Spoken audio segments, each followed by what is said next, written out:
am the light of the world. Crowds of people dressed in pink, holding candles, joining together in song.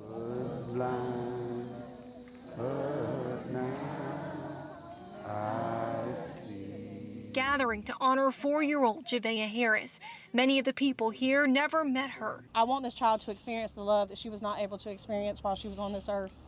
And as you can see, she's getting it. In between the pink balloons and prayers, a call for the end of child abuse. Parents and grandparents and other community members volunteering to step up for anyone who's struggling to take care of their child. I'm available.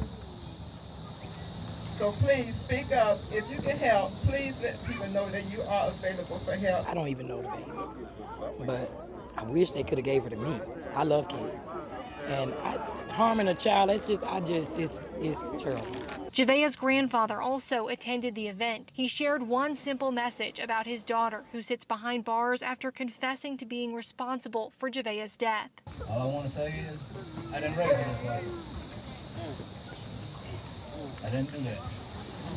Balloons covered the sky as the vigil came to an end. As neighbors say, they hope people will remember this event and Javeayah's name. A lot of people don't even know the baby, and they're here for the baby, and that's good. They say they want to prevent something like this from ever happening here again. If you see something, say something. It doesn't matter if it's your family. It doesn't matter if it's your best friend. If you believe that child is getting neglected, you need to speak on it. And don't let it go. Stay on it. These children deserve better than what she got. It's 8:43 p.m.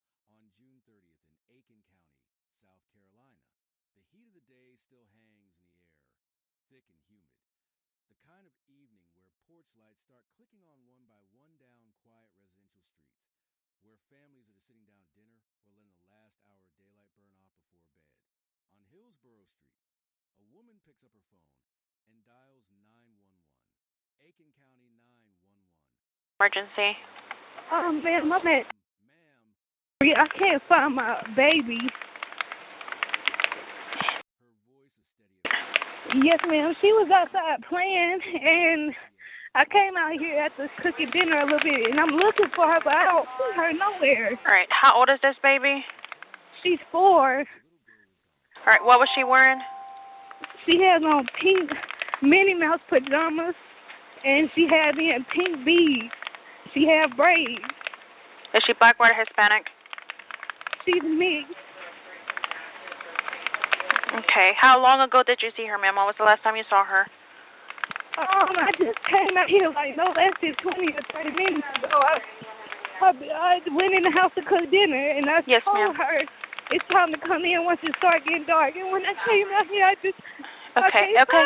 Just take a breath for me, okay? I already have them on the way to you, okay? Do you know where she might be heading? Okay, you have any family or friends that live around the area? No, but she usually try to chase our chickens to catch them, and I've been looking through the woods to try to see if I see her, but I don't see her nowhere. What's your name? My name is Javeayah Harris. What's her name? Javeayah Harris. Harris? I couldn't hear the first name. Javeayah is spelled Javeayah. And I wasn't out here. I'm 39 weeks pregnant. I can't keep up with her like that. Okay. And anybody else out there with her, like that was out there with her? Any friends, kids playing with her? The way our yard is set up, it's nothing but the dogs and the chickens right here at the back. All right. Does she have any health issues? Any mental issues, anything like that? They suspected she was autistic, but she just now turned 4, so they don't have no diagnosis all the way. Okay.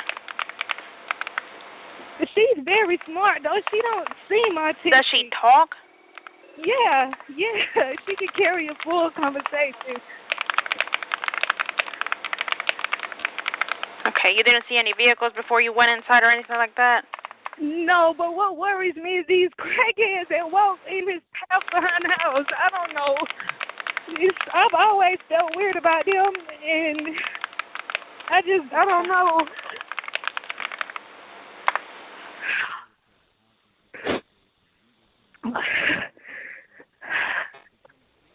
Hello? I'm still here, ma'am. Give me just a second. My call might be breaking up because of where we at. Okay. What's a good callback number for you, ma'am? Ma'am, I don't have one. My phone is not on, but I can still call 911. Okay. Yeah. Oh, my God. Okay, I'm on the way to you. Just to confirm, where was she in the house when you saw her last?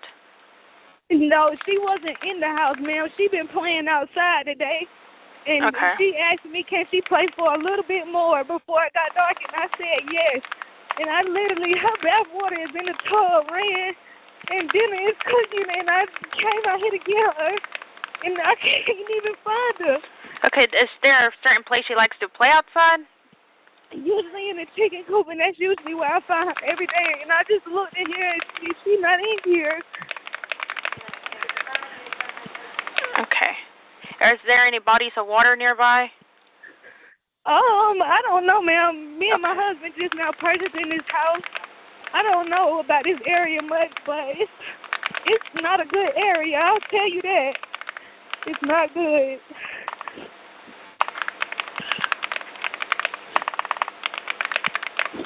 Okay, you say you searched the woods. Is that behind your house? Yes, it's like a pathway right behind my house. And we usually take the dog sometimes in the woods to just let them run. And she'll come, so I know she knows about the woods. And but I look down the same pathway that we walk, and I do not see her. Okay, and you said she was wearing pink Minnie Mouse pajamas. Anything else you may be wearing? Her beads are pink. Beads are pink? Yeah, she's got braids. I mean, I don't know if she got on Crocs or with shoes, because she just puts on play shoes, but I don't, ma'am, it's not no way that she could have got far. All right. Do you have any neighbors around the area that you're familiar with she might be going to? No, we don't talk to none of these people. None of these people, because they all mostly do drugs. I don't associate myself with that. Javeayah Harris was 4 years old. She wore her hair in braids finished off with pink beads that clacked together when she ran, and pink was, by every account, her favorite color. Not in the casual way small children sometimes claim a favorite color and forget it by lunchtime, but in the specific, stubborn way that becomes part of how people describe you. It shows up in the toys she gravitated toward. It shows up in the clothes she wanted. And it would go on to show up weeks later. In the color an entire community she never met chose to wear in her honor. She loved Minnie Mouse. Specifically, not cartoons in general, Minnie Mouse. The pajamas she was wearing on the night her mother called 911 were Minnie Mouse pajamas. And that detail would be repeated in nearly every description of her that followed, because it was one of the small, human specifics that made her real to people who had never laid eyes on her. She loved chickens, and more specifically, she loved the chicken coop behind the family's home. According to her mother's own account on the 911 call, it was usually where I find her every day, a phrase that tells you something quietly important. A 4-year-old with a favorite outdoor spot, a routine, a place that was hers because she went back to it again and again. She talked, and she talked well, before either parent was arrested. While Javeayah was still believed to be a missing child rather than the subject of a homicide investigation, her father gave an interview to a local news crew in which he described her without being asked to. Yes, ma'am. No, ma'am. Yes, sir. No, sir. That's what she do, he said. We raised her great, like she was a real smart kid. He pushed back specifically against early media descriptions that painted her as nonverbal, saying it plainly, she talks good. She talks better than me. There had been some discussion within the family that Javeayah might be on the autism spectrum, but as her mother explained to the 911 dispatcher, no formal evaluation had ever taken place. They suspect that she was autistic, but she's just now turned 4, she said.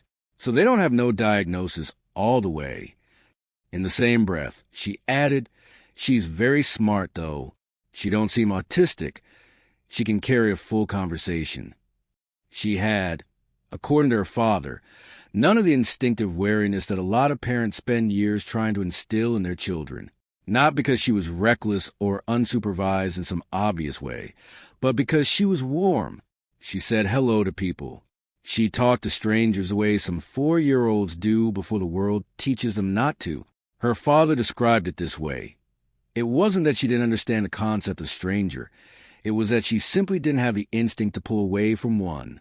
She was, in his words, friendly to everybody. And she was, in a matter of hours from the moment that 911 call was placed, about to become a big sister. Her mother was 39 weeks pregnant that night. Full term, due any day. And would in fact go into labor and deliver a healthy baby girl less than 24 hours after reporting Javeayah missing on July 1st. That is who Javeayah Harris was, as best as the public record allows us to know her. A 4-year-old with pink beads in her hair, a favorite chicken coop, a big personality that made adults notice her, and a baby sister who arrived into the world one day after her big sister's name first appeared on a missing persons bulletin. Hold that image.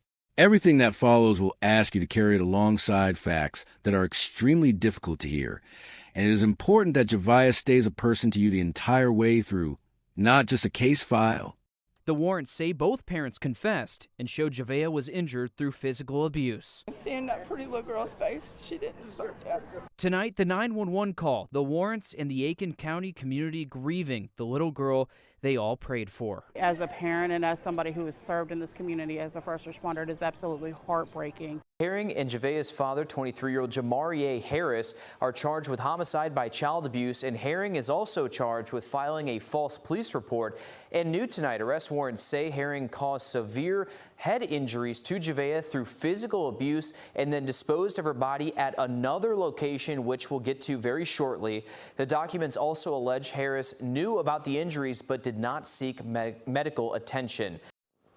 Now, here's where law enforcement are searching for Javeayah's body now after Herring admitted to disposing of it at another location. We're showing you a Google Earth view of the Debutary Creek access area, which leads into Rocky Creek Lake on the Catawba River. It's in a rural part of South Carolina near the Fairfield and Chester County lines, nearly 2 hours away. In my 37-year career in law enforcement, I have never, ever heard of anything so horrific. As a result of this information, it's unlikely that the entirety of Javeayah's body or any other remains from this point forward will be recovered. And I'll say this again, we had all hoped and prayed to find her body, but with the information we've uncovered, that's simply not possible. We traveled to the Cedar Creek area, and I can tell you, on the way there, it was such an eerie feeling. I want to show you video on our drive there so you can get a full understanding of where authorities say they recovered parts of Javeayah's remains. This is a video of our drive there. The area is rural. At one point, we lost cell service. We did not see any stores. There weren't any neighborhoods. It's just winding roads and trees. Again, it was such an eerie feeling traveling here, knowing this is where authorities say part of Javeayah's remains were recovered. The 4-year-old that has now become a household name. Their recovery was close to Great Falls, a small town in Chester County, where we now know Javeayah's parents turned alleged killers grew up. I went back to their hometown today. People here just cannot believe the news. It's heartbreaking. I mean, it don't have to be your child. I mean, it's a child in general. So anyone's child. It's really heartbreaking. And my heart goes out to the family. Yeah. I just got no remorse for a person that do that. That's all I got to say about that. I think that it's horrible that anybody that can do anything like that to a child, they deserve the most punishment that they can get. And that hurts me to my heart, and I didn't even know the baby. To understand how disorienting the following months would become, it helps to walk through exactly what the public was told that first night, in as much detail as the record allows, because every piece of it would later be measured against a very different set of facts. According to the 911 call, Javeayah's mother, Michelle Herring, had been inside the house cooking dinner while Javeayah played in the yard. She told the dispatcher she had checked on her daughter periodically, and that at one point Javeayah had asked if she could stay outside a little longer before coming in for the night, a small, ordinary negotiation that happens in backyards across the country every single evening. Harris said she'd agreed on the condition that Javeayah come inside once it started getting dark. She described running Javeayah's bath water in preparation for the evening routine, bath then bed, and having dinner on the stove, small domestic details that, taken together, painted the picture of an entirely unremarkable summer night interrupted partway through. When she went back outside to bring Javeayah in, she told the dispatcher her daughter was simply gone. She described searching the areas Javeayah normally frequented herself before calling for help. The chicken coop first, then the wooded path behind the property where the family sometimes walked their dogs, a path she said Javeayah knew well. She told the dispatcher she'd walked that same path herself, calling out before making the call. She gave a full physical description unprompted. The Minnie Mouse pajamas, the pink beads, the braided hair, along with a rough estimate of the elapsed time, telling the dispatcher she believed Javeayah had been out of her sight for no more than 20 to 30 minutes. She noted that the family was still new to the property, having only recently purchased the house, and that she wasn't fully familiar with the surrounding area yet. And she raised, without being asked, a detail that would circulate widely once the case drew public attention. Her unease about people she described walking the nearby path, whom she characterized in a way that implied she considered them a possible concern. Taken purely at face value, on the night it was recorded, this is a coherent, urgent, deeply sympathetic account of exactly the kind of accident that keeps every parent of a small child up at night. A moment's distraction, a child who wandered slightly farther than expected, a frantic search of familiar ground before picking up the phone. It is also, according to what investigators would announce 5 days later, not what actually happened that night at all. Once deputies arrived at 39 Hillsborough Street, the response accelerated with a speed that reflected exactly how seriously law enforcement takes any case involving a missing young child. Roadblocks went up in the surrounding neighborhood almost immediately and, according to Sheriff Marty Sawyer, remained in place for days afterward. Not just as a search tool, but as a way of gathering information from people passing through who might not even realize they had seen something relevant. Deputies began going door to door along Hillsborough Street and the surrounding blocks that same night, a process that would continue, in one form or another, for the length of the search. By the following morning, July 1st, the operation had expanded well beyond a single county sheriff's office. The FBI became involved, bringing agents from its Columbia field office, including personnel from the Bureau's Behavioral Analysis Unit and its Child Abduction Rapid Deployment Team. Specialized resources reserved for cases exactly like this one. The South Carolina Law Enforcement Division, SLED, joined the investigation. The South Carolina Highway Patrol assisted with the expanding perimeter. 9 units worked scent trails through the woods behind the property. Drone teams and, eventually, a SLED helicopter worked the search in the air, covering terrain that ground teams couldn't easily access. Digital billboards along nearby roads were activated, carrying Javeayah's photograph and a request for anyone with information to come forward. The sheriff's office set up a dedicated tip line and an online portal where members of the public could upload photographs, home security footage, or anything else that might be relevant, no matter how small it seemed. By the sheriff's own account, delivered at a press conference partway through the search, searchers had already covered more than 3,000 acres on foot, a figure that would climb past 5,000 before the operation wound down. To put that in perspective, 3,000 acres is roughly the size of a small town, walked inch by inch, in 90-plus degree South Carolina heat, by people who believed, because they had been told, that a living 4-year-old might be somewhere out there waiting to be found. A local church, positioned close to the search area, became the informal command center for the operation. Investigators gathered there before sunrise every morning of the search. On at least one occasion, officers were seen standing outside the building, praying together before heading back out into the woods. The church supplied food, water, and, in South Carolina's early July heat, something just as essential, air conditioning for crews coming in from the field. One detail drew public frustration almost immediately. No Amber Alert was ever issued. Investigators explained this decision publicly, noting that an Amber Alert under South Carolina's criteria requires specific circumstances, including evidence that a child has been transported by vehicle, which was not present in this case at the time. Sheriff Sawyer defended the decision on separate grounds as well, pointing to the sheer number of trained personnel already committed to the search and raising a real operational concern. Flooding an active search area with well-meaning but untrained volunteers can contaminate evidence, obscure genuine leads, and in the worst cases put searchers themselves at risk. Instead, he asked residents to check their own property thoroughly. Sheds, crawl spaces, ditches, anywhere a small child could end up, alive or otherwise, and keep sharing Javeayah's photograph as widely as possible. As the search moved into its second and third day, reporters canvassing the immediate neighborhood around Hillsborough Street began hearing something that, at the time, seemed like it might be nothing at all, but would very quickly become one of the most significant details in the entire case. When asked directly when they had last actually seen Javeayah playing outside, several neighbors gave an answer that did not fit comfortably alongside a 911 call describing a child who had, by her mother's account, just been playing the yard months. Not days, months. A convenience store manager near the family's neighborhood, a man who described Javeayah's father as a regular customer, told reporters that when he first heard the girl had gone missing, he didn't think much of it. The timeline the father gave, checked against store receipts and timestamps, seemed to line up, but he said his suspicion grew as neighbors kept coming into the store and telling him the same thing reporters were hearing on the street. They hadn't seen the little girl in what felt like a month or more. It was a kind of detail that sounds small in isolation and becomes enormous in hindsight.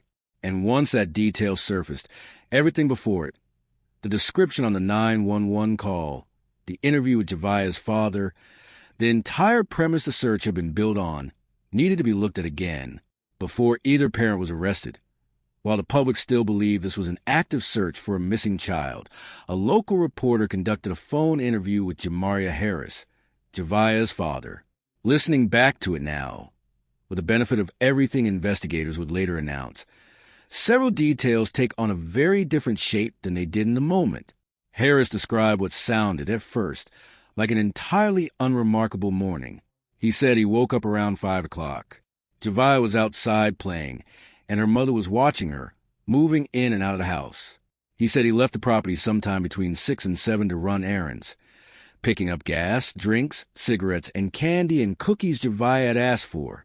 He described stopping at what he characterized as 3 different stores, though the sequence and timing of those stops shifted slightly each time he retold it during the call, looping back on itself in a way that made the timeline difficult to follow cleanly.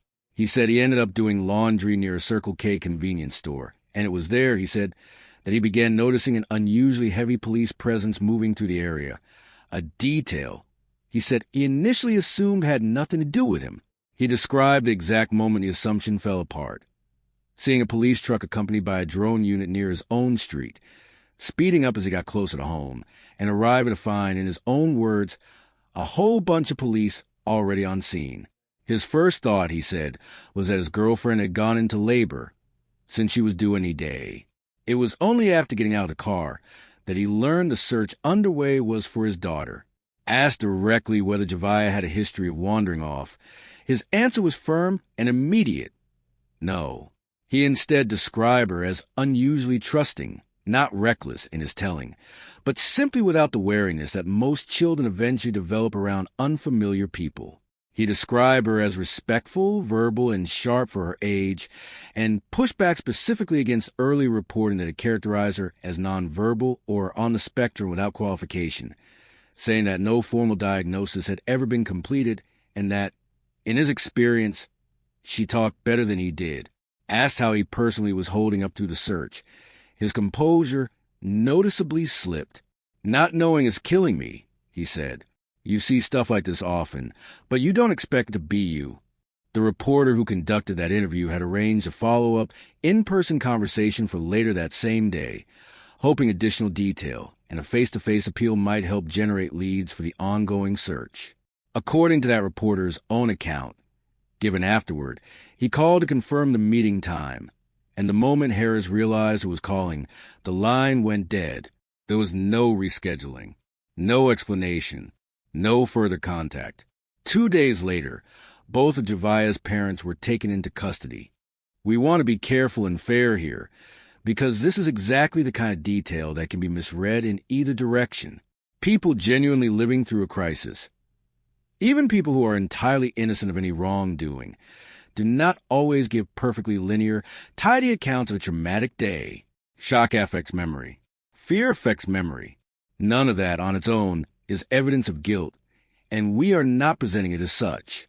But once investigators announced days later that the entire premise underlying the search was false, that same phone interview, the looping timeline, the abrupt end to contact, the past tense language used to describe a child still believed to be alive, became one of several pieces investigators and observers alike would go back and examine against everything else that had by then come to light.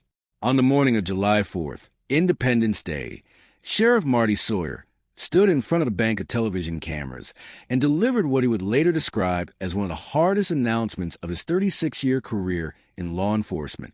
We're gathered here, and I'm gathered here with all these law enforcement partners, to make the hardest announcement that I've ever had to make in my 36-year career in law enforcement, he began. I'm deeply saddened to tell you that our investigation and evidence leads us to believe that 4-year-old Javeayah Harris is deceased. It's the outcome that we all feared, and sadly, it's the outcome that we must face. We'll have to face it together as a community. He continued, our search for Javeayah drives on. We are continuing to put massive law enforcement resources to work to recover Javeayah and bring her home. We all hoped and prayed to find her alive. But it's extremely important to bring her home to her family, and it's important to bring her home for us. He confirmed that the search had shifted geographically.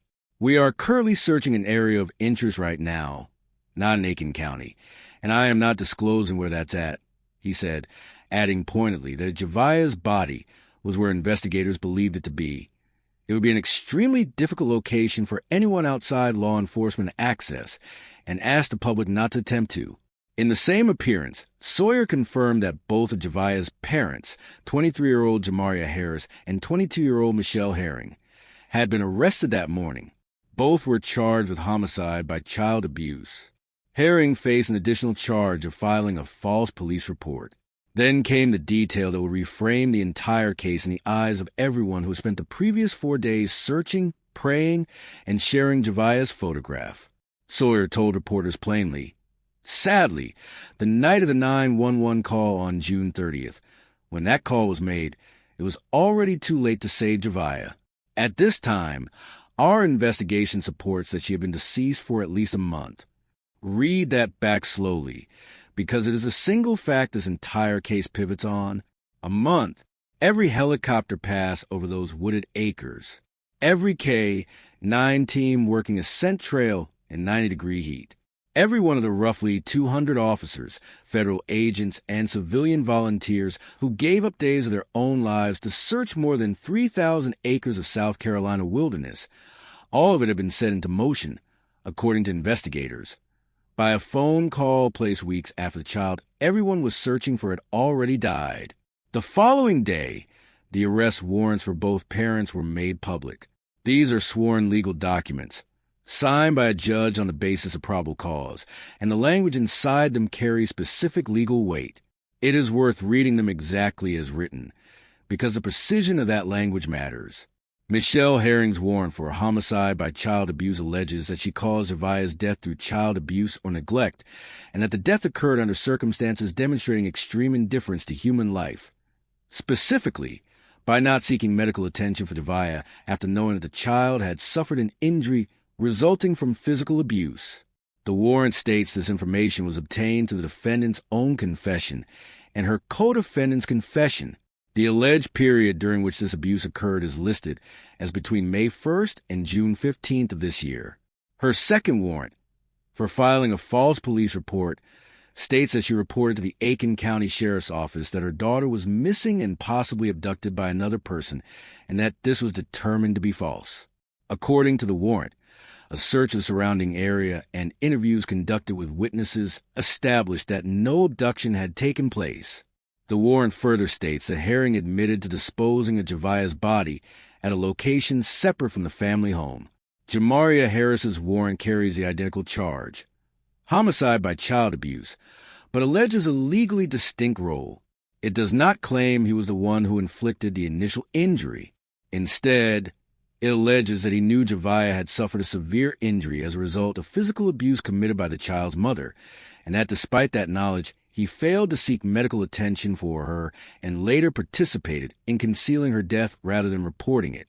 Under South Carolina law, that kind of knowing concealment, allowing the consequences of abuse to go unaddressed and unreported, falls under the same statute and carries the same potential sentence, a mandatory minimum of 20 years, up to life in prison.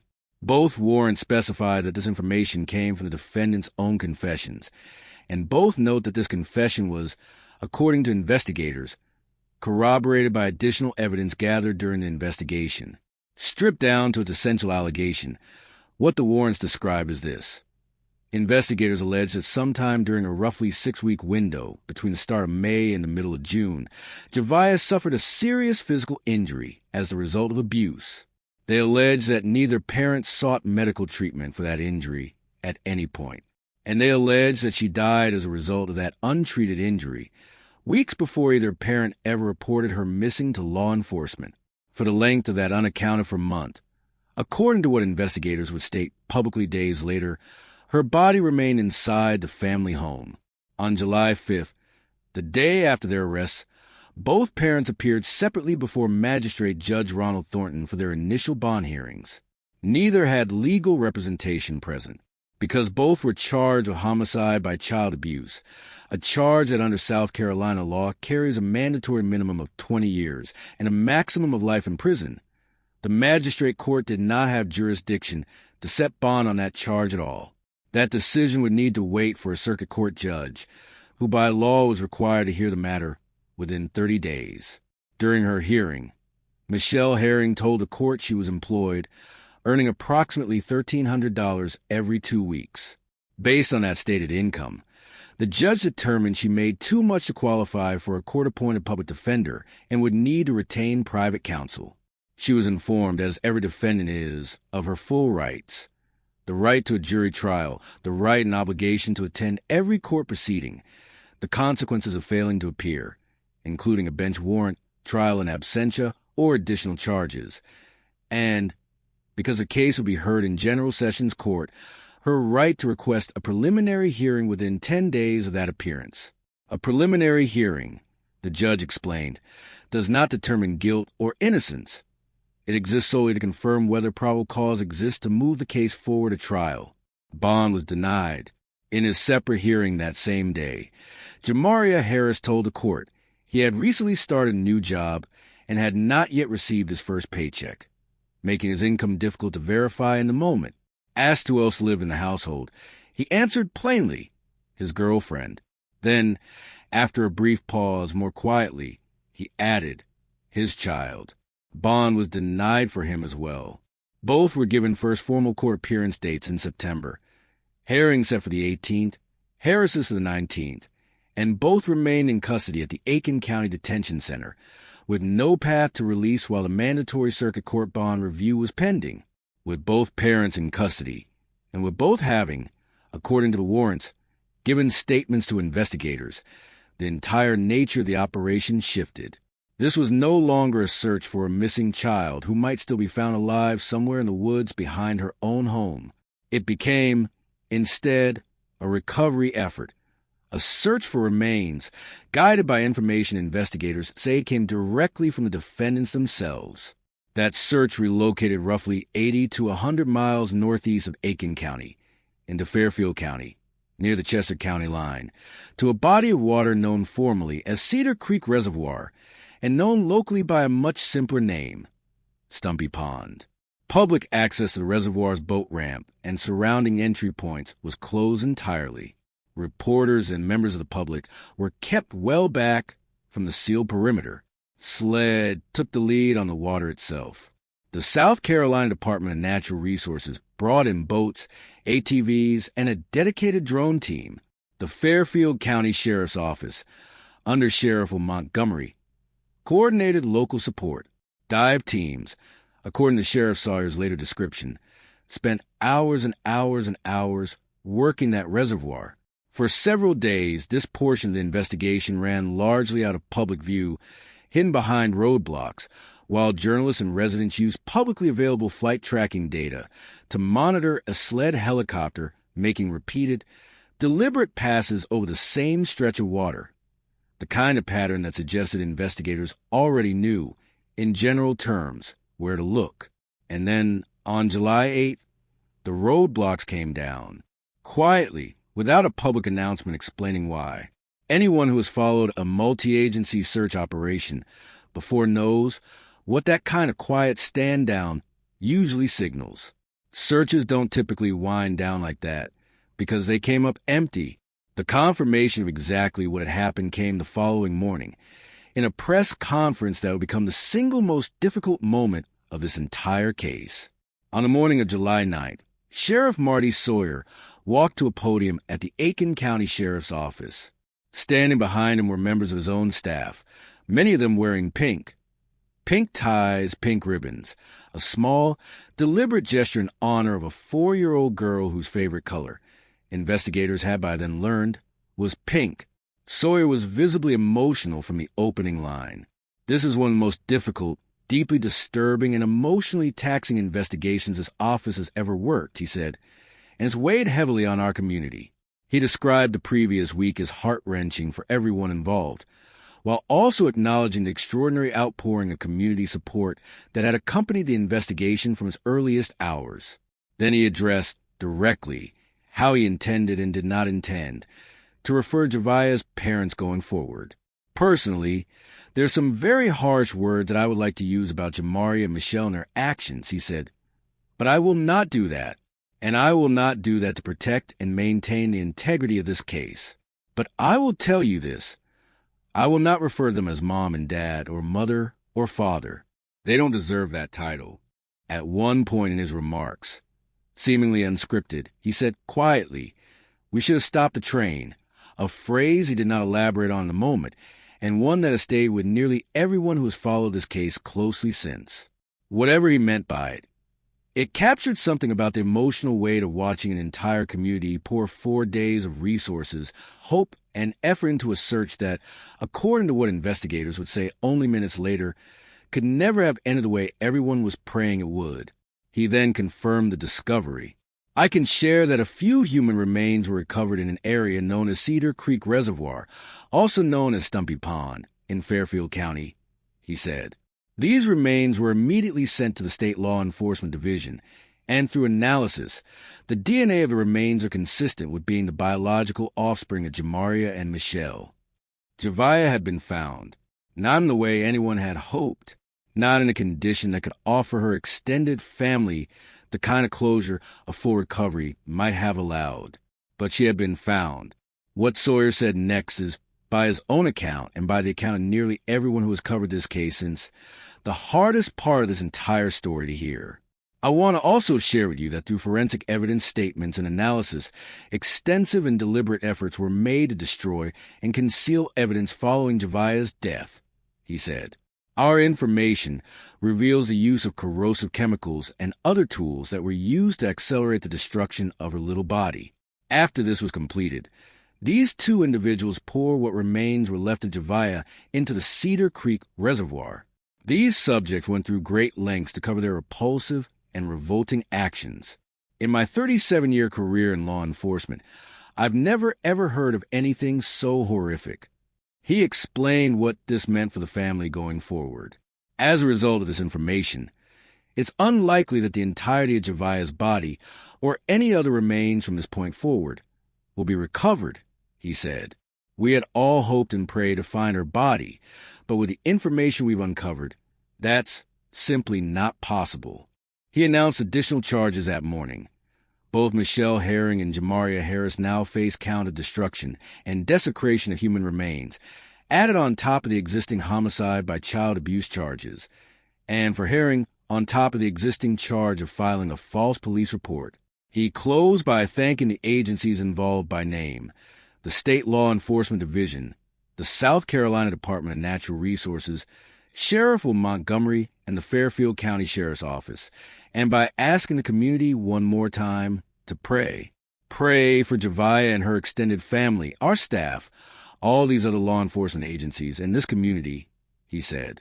In the brief question and answer period that followed, a reporter asked whether investigators had learned anything from relatives about the last time Javeayah had been seen alive, and whether family members had raised concerns about not seeing her for an extended period. Sawyer's answer was the same one he had given days earlier, repeated now under direct questioning rather than as a prepared line. We believe that she had been dead for about a month before the 911 call. Asked directly whether there was evidence pointing to a specific cause of death, Sawyer's answer was careful and deliberate. I can't speak on that, he said. I know the answer. I'm just not going to give that. It is worth noting precisely what that answer does and does not say. He did not say the cause of death remained unknown. He said he knew it and had made a decision not to share it publicly. The kind of controlled, deliberate withholding that suggests a detail significant enough to be preserved specifically for a courtroom rather than a gap in the investigation itself. Asked about the pink ties worn by his staff that morning, Sawyer explained simply that pink was Javeayah's favorite color, and that the gesture was meant to show the community that the people working this case were human beings, not machines processing a file. We care about the people in this community, he said, especially a 4-year-old little girl, long before the July 9th press conference, and continuing well after it. Something had been building in Aiken that had nothing to do with warrants or press releases. It started small, a few candles left near the mailbox outside the family's former home on Hillsborough Street. And within days it had become something else entirely. People who organized around the growing memorial were, by their own description, complete strangers to Javeayah and her family. One woman drove from a neighboring city specifically to leave flowers, saying afterward that she could not save Javeayah, but she could show up. Another described crying for days over a child she had never met, unable to fully explain why, only that she could not stop.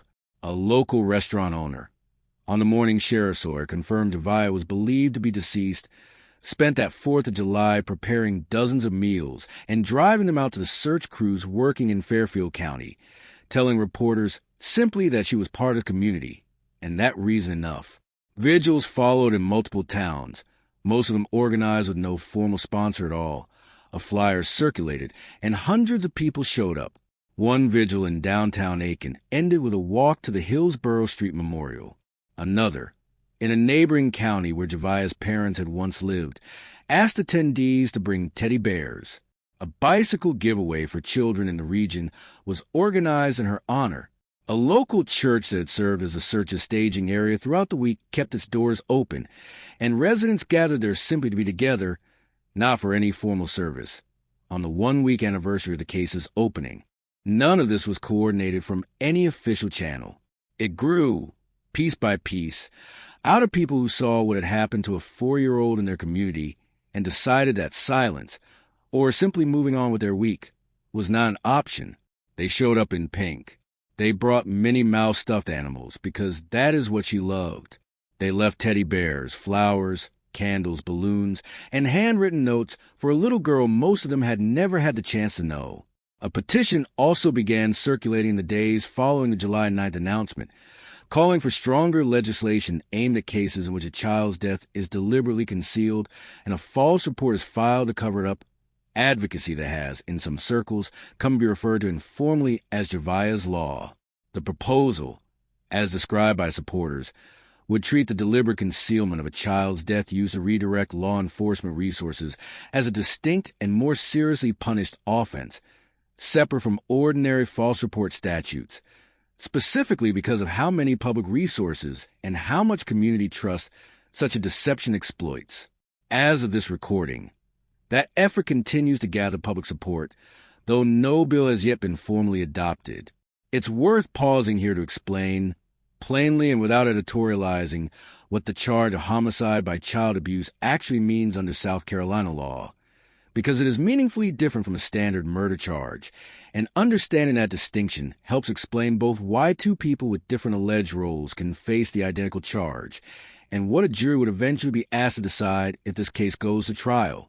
Under the relevant South Carolina statute, a person is guilty of homicide by child abuse if they cause the death of a child while committing child abuse or neglect, and that death occurs under circumstances manifesting an extreme indifference to human life, or if they knowingly aid, abet, or allow someone else's abuse or neglect of a child to result in that child's death. Neglect under the same law can include failing to provide necessary medical care where that failure results in a fatal injury or condition. What that structure means practically is that prosecutors are not necessarily required to prove a single deliberate violent act carried out on one specific date, the way a traditional murder charge would typically require. They can instead build a case around a documented pattern, abuse or neglect sustained over time, and a knowing failure to intervene or seek help that together resulted in a child's death.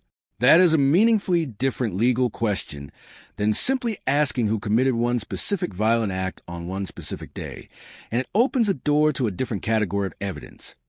Patterns of behavior inside a household, any prior injuries, statements from anyone who spent time around the family, and, whenever it becomes available, forensic evidence about the condition in which a child's remains are eventually recovered. This structure is also exactly why both parents, despite being alleged to have played different roles, face an identical charge with an identical potential sentence. The statute does not require that both defendants inflicted harm directly. It requires only that each of them either caused the death through abuse or neglect, or knowingly allowed that abuse or neglect to continue unaddressed, resulting in death. According to the warrants, Michelle Herring is alleged to have caused the underlying injury. Javeayah Harris is alleged to have known about that injury and failed to act. Under the statute as written, both allegations, if proven, carry the same weight. None of this has yet been tested in front of a jury. These are, at this stage, allegations supported by what investigators describe as confessions and corroborating evidence, not verdict, and not proof beyond a reasonable doubt. That distinction matters. It will matter more as this case moves toward trial. It is worth being honest about something uncomfortable. The same corrosive chemicals that investigators say were used to destroy Javeayah's remains did more than prevent a full physical recovery. They also destroyed a significant share of the physical evidence a prosecution would normally rely on: a precise, physically established cause of death, a complete forensic timeline, the kind of clinical, undeniable autopsy findings juries are accustomed to hearing described in courtroom testimony. What that leaves prosecutors to build a case around instead is exactly what's been made public so far: a 911 call that does not match a month-long death timeline, according to investigators, a father's recorded account that struggles to hold together a consistent sequence of events, at least one documented earlier domestic disturbance call involving the family, and forensic evidence indicating that someone went to considerable lengths to ensure a body could never fully speak to what happened. To it, a legal analyst who has discussed this case publicly, a former prosecutor, made a point worth repeating here. Confessions are an important starting point in any case, but they are rarely enough to stand alone. Investigators and prosecutors want corroboration. Cell phone location data checked against the timeline described in the confession, financial records, physical evidence recovered from the family home, anything that can independently confirm that a confession accurately reflects what happened rather than simply what someone, under pressure, said happened.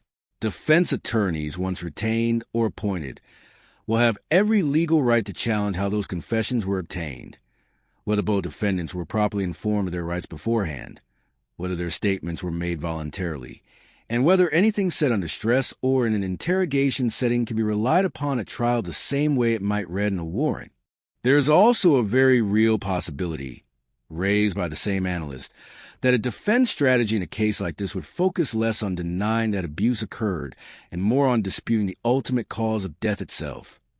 Arguing, for instance, that a child could have died from an underlying medical cause unrelated to any abuse, and that the concealment which followed, however disturbing on its own, should be prosecuted separately rather than treated as proof of homicide. Prosecutors, in turn, would likely lean heavily on concealment as evidence of consciousness of guilt. The well-established legal principle that a person's actions after a crime, particularly actions taken specifically to destroy evidence and prevent detection, can themselves be used to help establish that a crime occurred in the first place. If nothing wrong had happened, the reasoning goes, there would be no reason to go to these lengths afterward. None of this is settled. None of it has been argued in front of a jury. It is simply the shape of the legal road that lies ahead in a case this evidentiarily complicated, and it is worth understanding clearly rather than assuming the outcome before either defendant has had the opportunity to mount defense. One additional detail surfaced during this period that deserves careful, measured mention because it speaks to something larger than any single case. According to public records reviewed by multiple outlets, Javeayah's family had lived in more than one location across South Carolina in the period before settling at the Hillsborough Street address, and at least one documented law enforcement call, a verbal domestic dispute, with no injuries reported and no arrests made, was logged at a previous residence months before Javeayah's death. A second, separate domestic call was also logged closer to the family's more recent history. We want to be precise about what this does and does not mean. A single documented nonviolent domestic disturbance call is, on its own, an extremely common occurrence. Law enforcement agencies across the country respond to calls like this every single day, involving countless families in which nothing resembling child abuse is ever alleged. It is not, by itself, evidence that anything happened to Javeayah specifically. Her name does not appear in either of those earlier reports, which could mean she genuinely was not present, or could simply mean that responding officers did not think to ask or document it, a gap that family violence researchers and the officers who respond to these calls often point to as a real and recurring blind spot in how domestic incidents involving children present in a household get recorded. What this detail does illustrate, without proving anything about the specific case, is a broader and uncomfortably familiar pattern. Families in crisis rarely announce themselves in one clean, dramatic moment. What tends to exist instead is a quieter accumulation, instability, frequent moves, a household that keeps to itself, neighbors who genuinely cannot recall the last time they saw a particular child, relatives who assume that no news is good news because reaching out feels intrusive. None of that, individually, constitutes evidence of abuse, but collectively, it describes exactly the kind of environment in which a child can become invisible to the very systems meant to protect her, right up until it's far too late for that protection to matter. That is not an indictment of any single neighbor, relative, or agency involved in this case. It is a call to notice, offered with as much care as we can manage given how heavy this case already is. If there's one lesson worth pulling from a story this painful, it may be the simplest one available to any of us. Check in. Ask the uncomfortable question. A single, "I haven't seen your daughter in a while, is everything okay?" costs almost nothing to ask, and in the right circumstance, it can mean absolutely everything. There is one piece of the story that is not dark, and it deserves to be said plainly and without qualification before we move any further. Javeayah's baby sister, born the night after her disappearance was first reported, is safe, according to reporting confirmed through a family friend who has remained in close contact with the extended family throughout this case. The newborn was placed in the custody of her paternal grandmother, Javeayah Harris's mother, away from both defendants, in the days immediately following the arrests. That grandmother has been described by people who know her as a gentle, warm presence in the community. Someone who greets neighbors by name and has spent the week since this news broke trying to process an almost unimaginable set of overlapping realities, grieving one grandchild while beginning to raise another, entirely apart from the two people now facing charges in connection with her granddaughter's death. That baby did not choose the family's circumstances she was born into.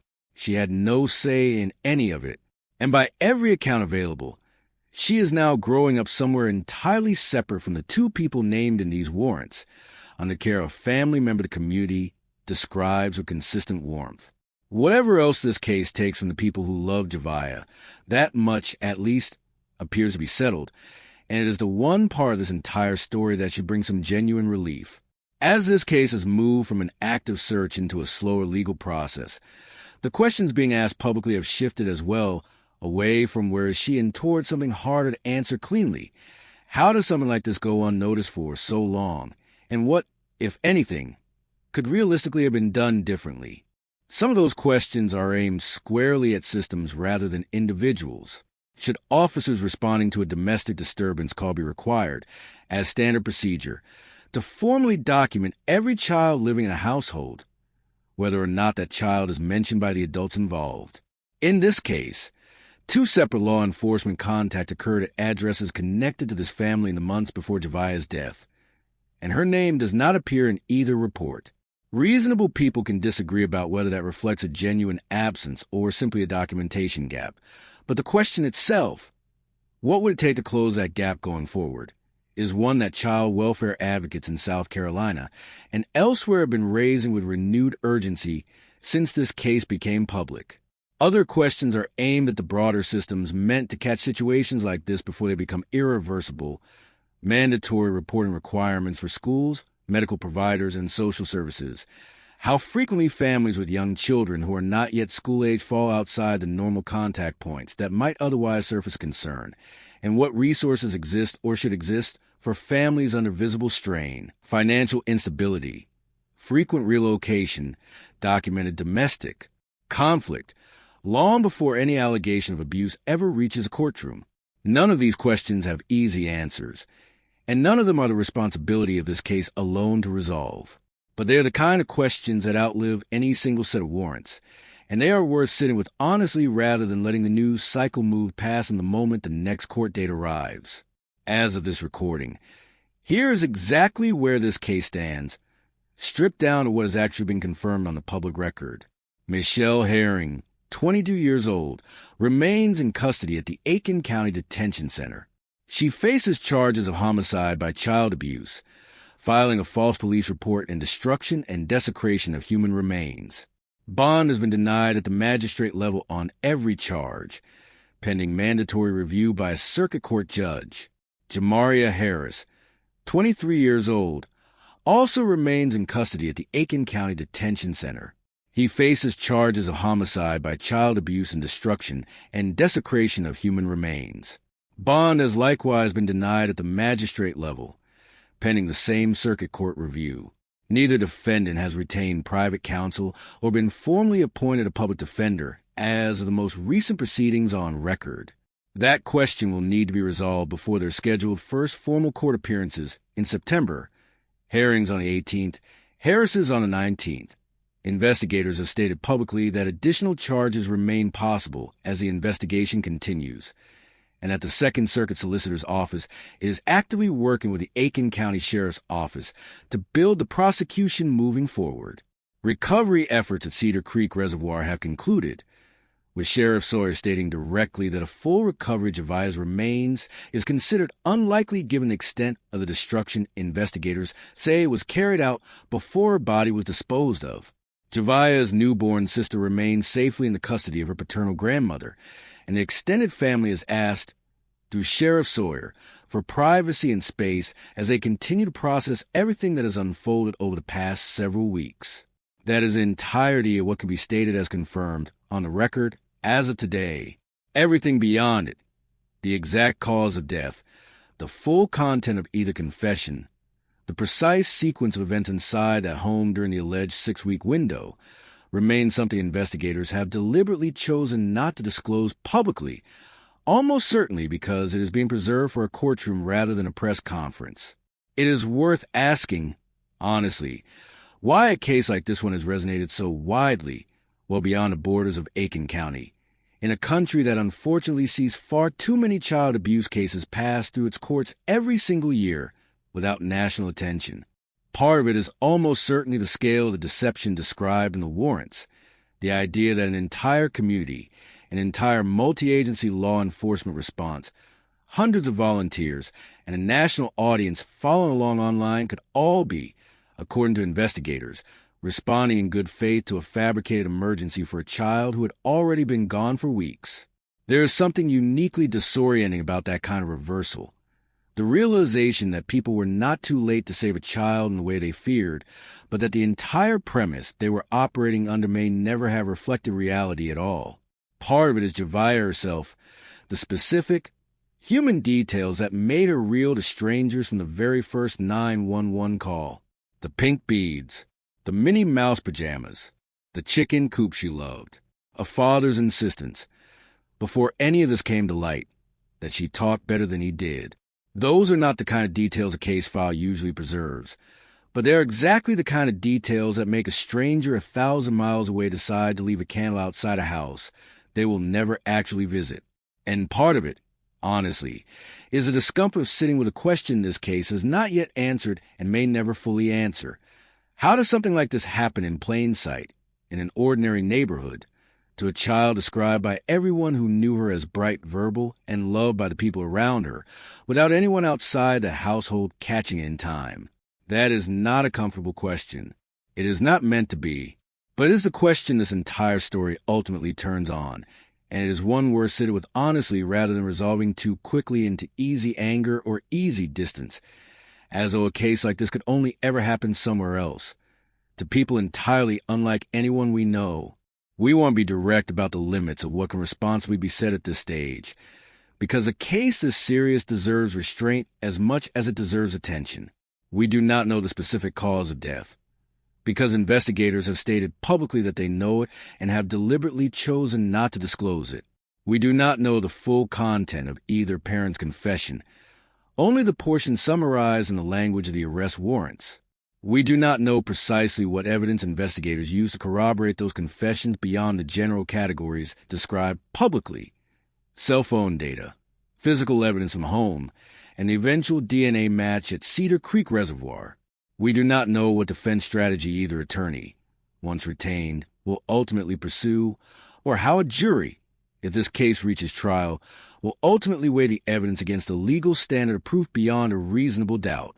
What we do know is limited to what has been placed on the public record: 2 sworn arrest warrants, 3 press conferences delivered by Sheriff Marty Sawyer, 1 911 call, 2 initial bond hearings, and confirmed reporting from journalists who were physically present throughout the search and its aftermath.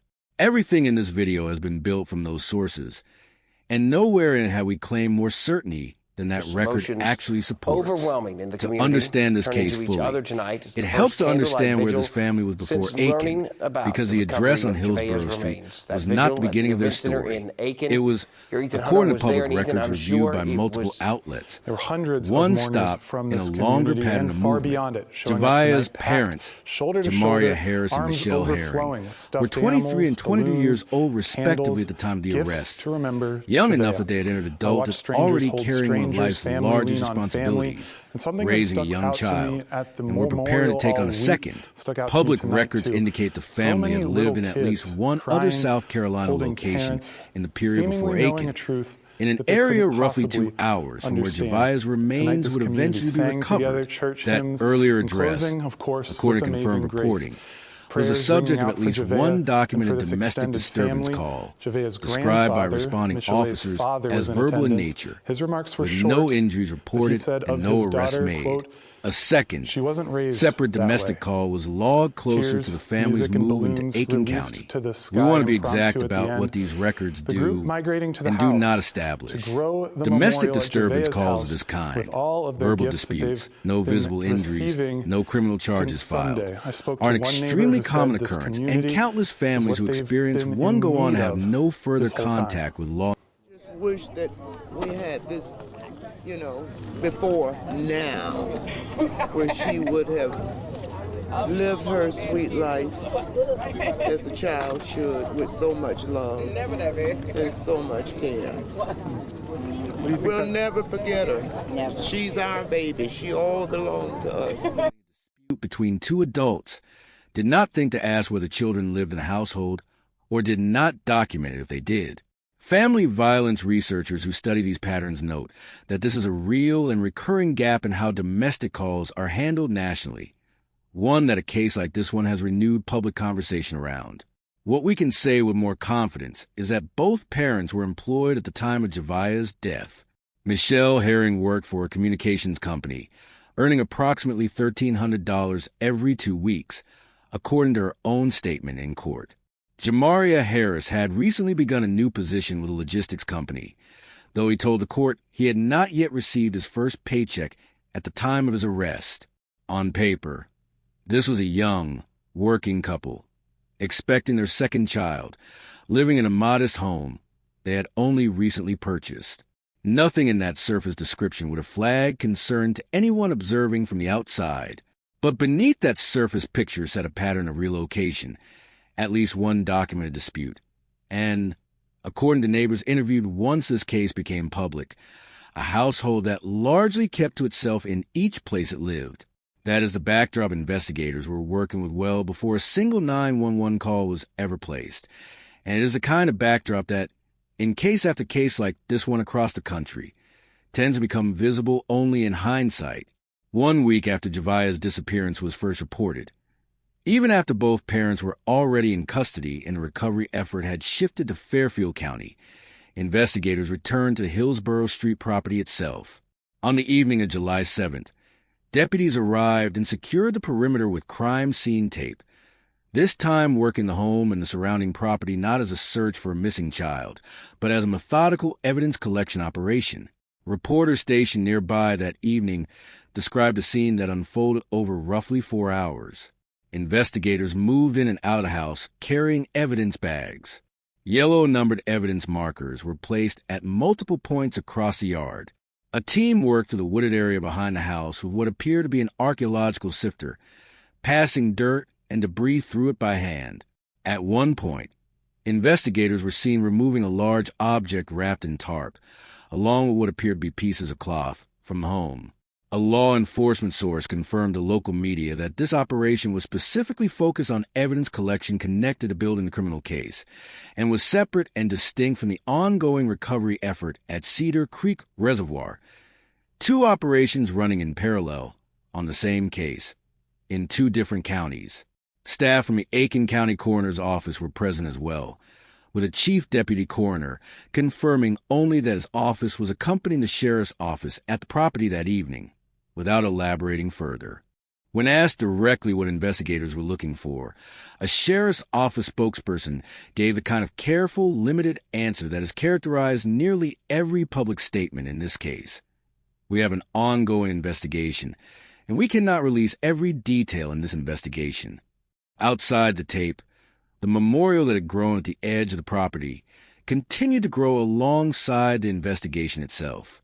Approximately 100 community members were present that evening, some standing quietly to watch investigators work, others moving to the edge of the property to add another stuffed animal, another candle, another handwritten note to a collection that by then extended the full length of the family's front yard. Investigators worked inside the tape. The community kept watch outside it. Neither group was finished with what it had come to do. It is worth pausing here to say something plainly, because it matters for how a story like this one should be told and consumed. A case involving the death of a 4-year-old child, followed by allegations of deliberate concealment on this scale, sits at an uncomfortable intersection. It is a matter of significant public record and legitimate public interest, and it is also, first and always, the story of a real little girl who is no longer here, and of 2 real people who are entitled to a fair legal process regardless of how disturbing the allegations against them are. That tension does not go away just because a case draws national attention.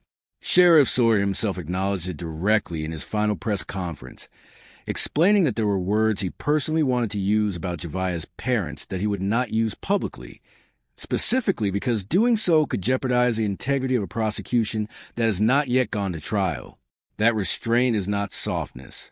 It is, if anything, a recognition that the surest path to whatever accountability this case ultimately produces runs through a fair process, not around one. We have tried to hold that same restraint throughout this video. Where the record shows a confirmed fact, a warrant's language, a sheriff's own words, a court transcript, we have reported it as such. Where the record shows only an allegation, we have said so every time, because the difference matters both legally and morally. Javeayah's story deserves to be told with the same seriousness her life deserved. That means neither looking away from what the warrants allege, nor treating those allegations as a settled verdict before either defendant has had the chance to answer them in court. Assuming this case proceeds toward trial rather than resolving through a plea agreement, which remains genuinely uncertain at this stage, several practical realities will shape how it unfolds over the coming months.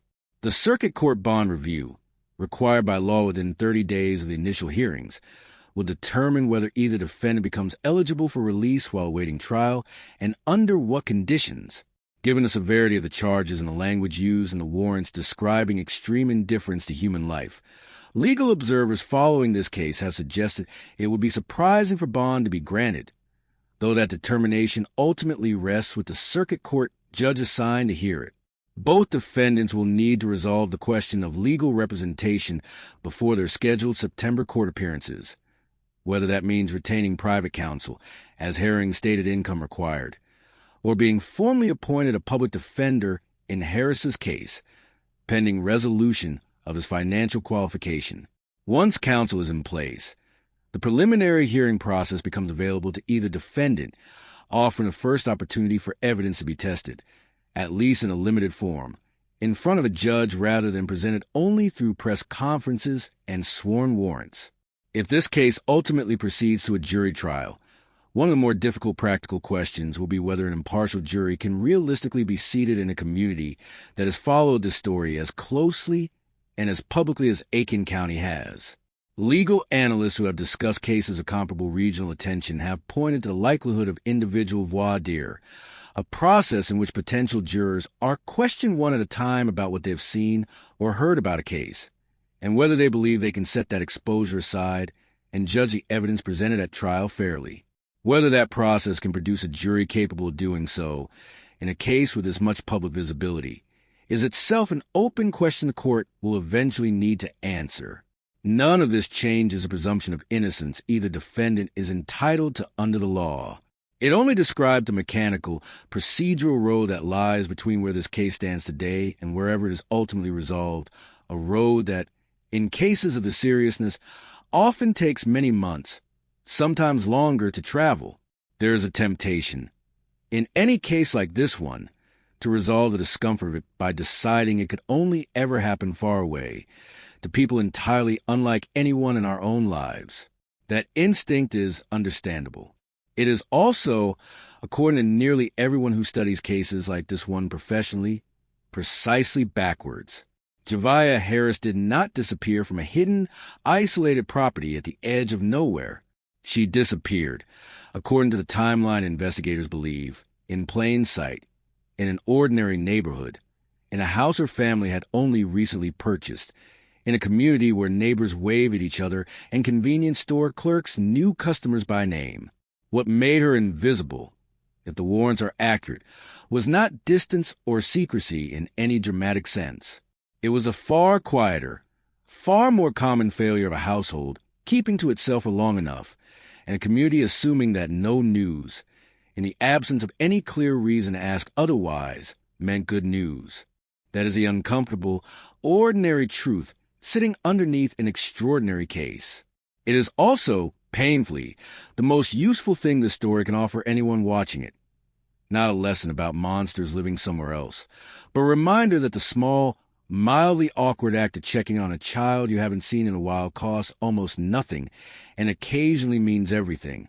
Javeayah's own neighbors, once reported began asking questions, remembered exactly how long it had been since they'd seen her.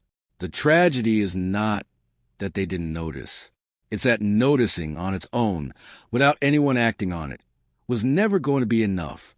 It helps, in a case that moved this quickly, to slow the timeline back down and walk through it one day at a time, because the pace itself is part of what makes this story so difficult to sit with.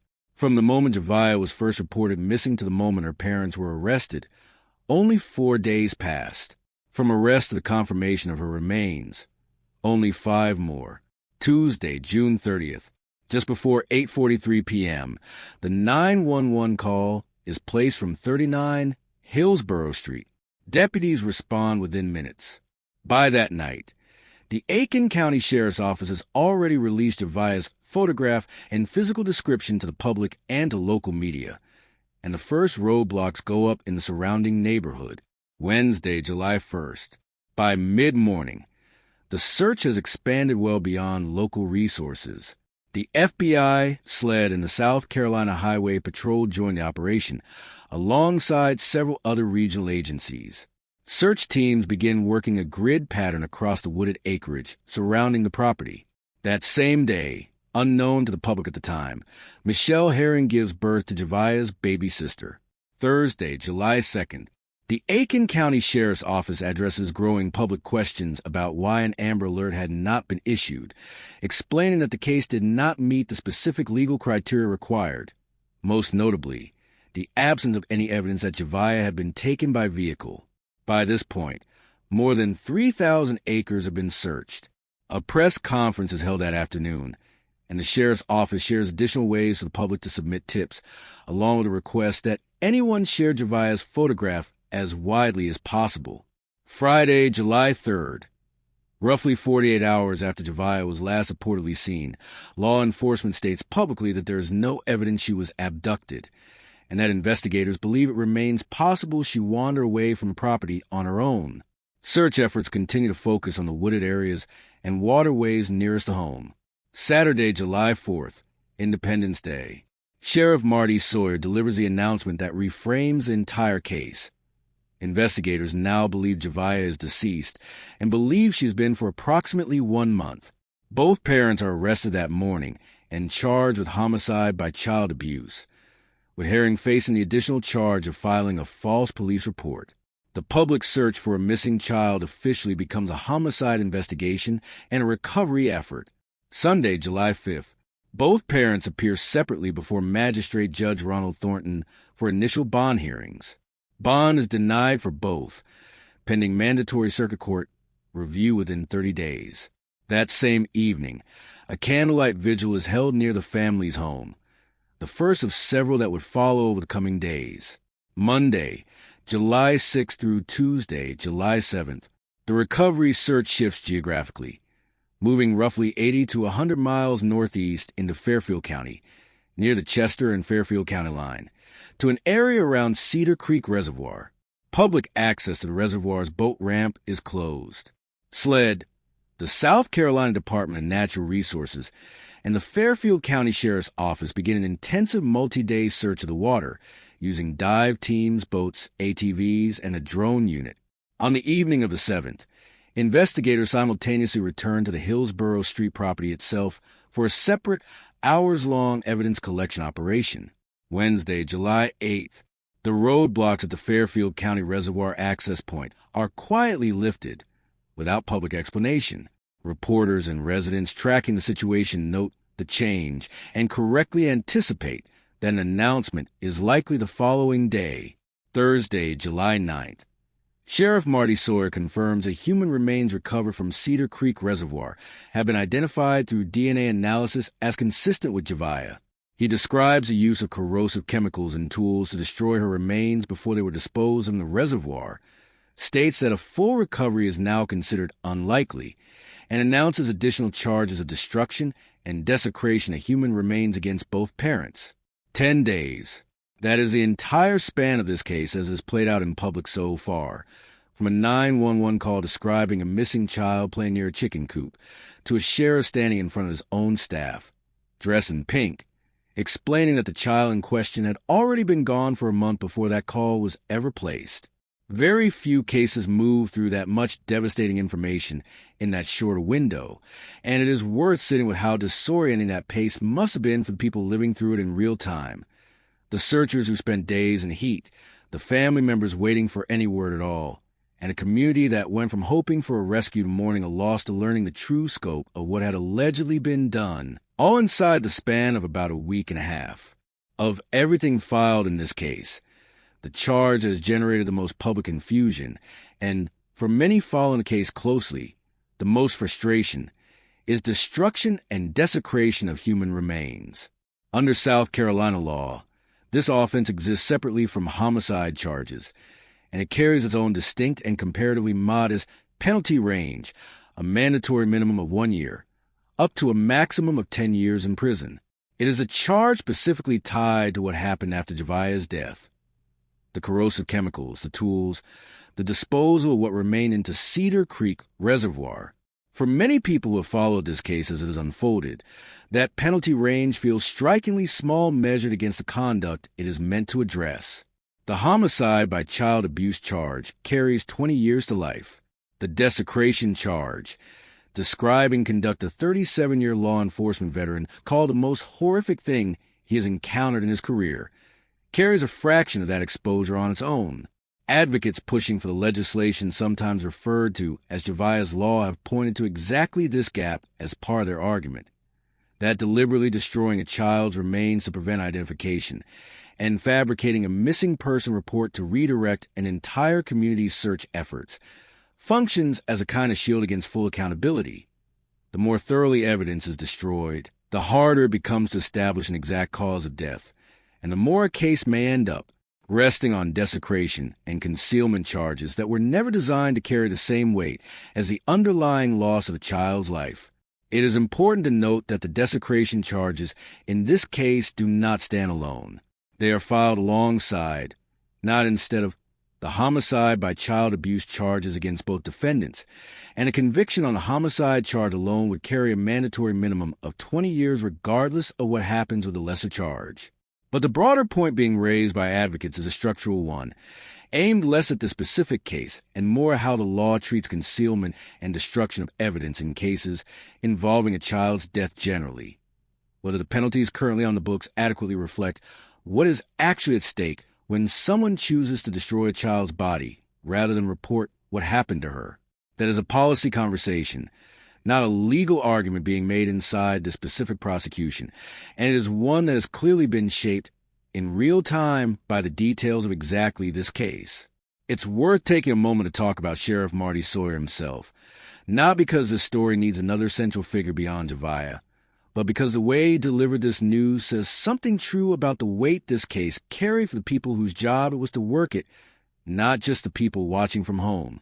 By the time this case reached him, Sawyer had spent 37 years in law enforcement, nearly 4 decades of delivering difficult news to families and communities, of standing in front of cameras during the worst moments of people's lives. That kind of career tends to build a certain professional distance, a controlled, procedural way of speaking that let an officer deliver devastating information without letting it visibly break him in public. Watching the footage from July 9th, that distance is there for most of the press conference. And then at several points, it clearly isn't. There's a moment, early in his remarks, where he says, seemingly without meaning to, "We should have stopped the train," for words that don't appear anywhere else in a prepared statement, that he never explains, and that nonetheless capture something true about the emotional undertow running beneath this entire case. The sense that an enormous, sincere, good-faith effort had been mobilized in service of an outcome that, according to what his own investigators had by then determined, was never actually possible. There is his explanation for the harsh language he chose not to use publicly about Javeayah's parents, not because he lacked strong feelings about their alleged conduct, but because he understood that anything he said in that moment could shape how a jury, months or years down the line, might view a case that had not yet been tried, that is restrained under real emotional pressure, offered by a man who, by his own account, was truly sickened by what his investigation had uncovered. And there is the detail of the pink ties, a sheriff's department, in the middle of one of the most disturbing homicide investigations in its history, made the deliberate choice to have staff wear a 4-year-old's favorite color to a press conference confirming her death. That is not standard law enforcement procedure. It is not required by any protocol.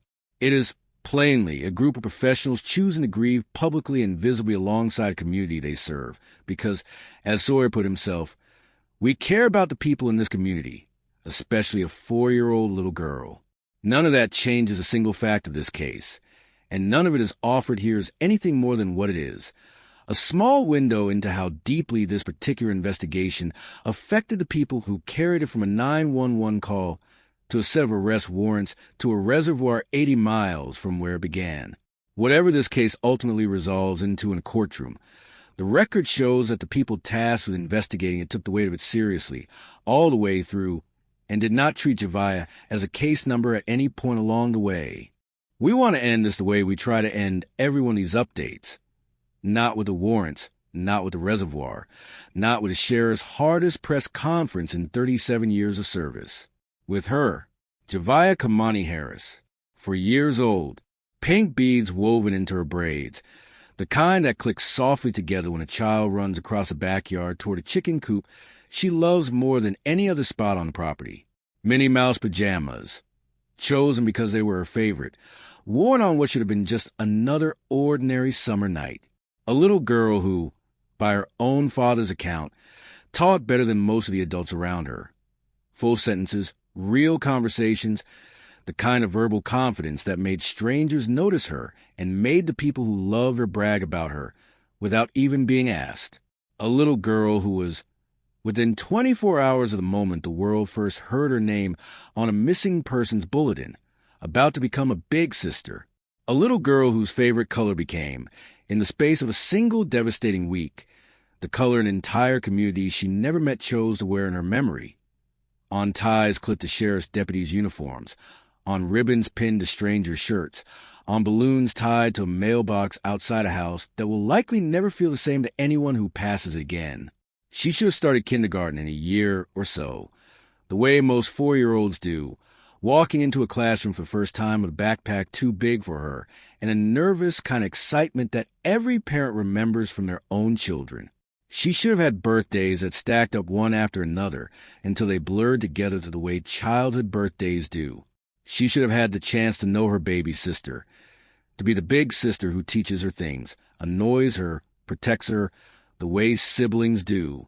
She should have had every single ordinary, forgettable Tuesday that most of us are lucky enough to take for granted, the boring, unremarkable days that quietly make up the overwhelming majority of childhood and that nobody appreciates until they're the thing that's been taken away. Instead, her name now belongs to arrest warrants, sworn statements, and a press conference that a 37-year law enforcement veteran called the hardest of his career. That is not the legacy any 4-year-old deserves, and it is not the one this video wants to leave her with. She deserves to be remembered, first and always, as a little girl who loved pink, who loved Minnie Mouse, who loved chickens, and who talked to every single person she met like they mattered. Because, by every account given of her since, that is exactly who she was. If you have any information related to this case, you are asked to contact the Aiken County Sheriff's Office directly. This case is not over. The court dates scheduled for September are not an ending. They are, at most, the next chapter in a legal process that will very likely stretch on for a long time yet, through preliminary hearings, through bond reviews, through whatever a trial eventually reveals. And we will be here to walk through every part of it that becomes public, with the same care we have tried to bring to this video. This community did not stop searching for her when the search became a recovery effort. It did not stop showing up when the news became almost impossible to hear. It has not stopped saying her name in the week since, and neither will we.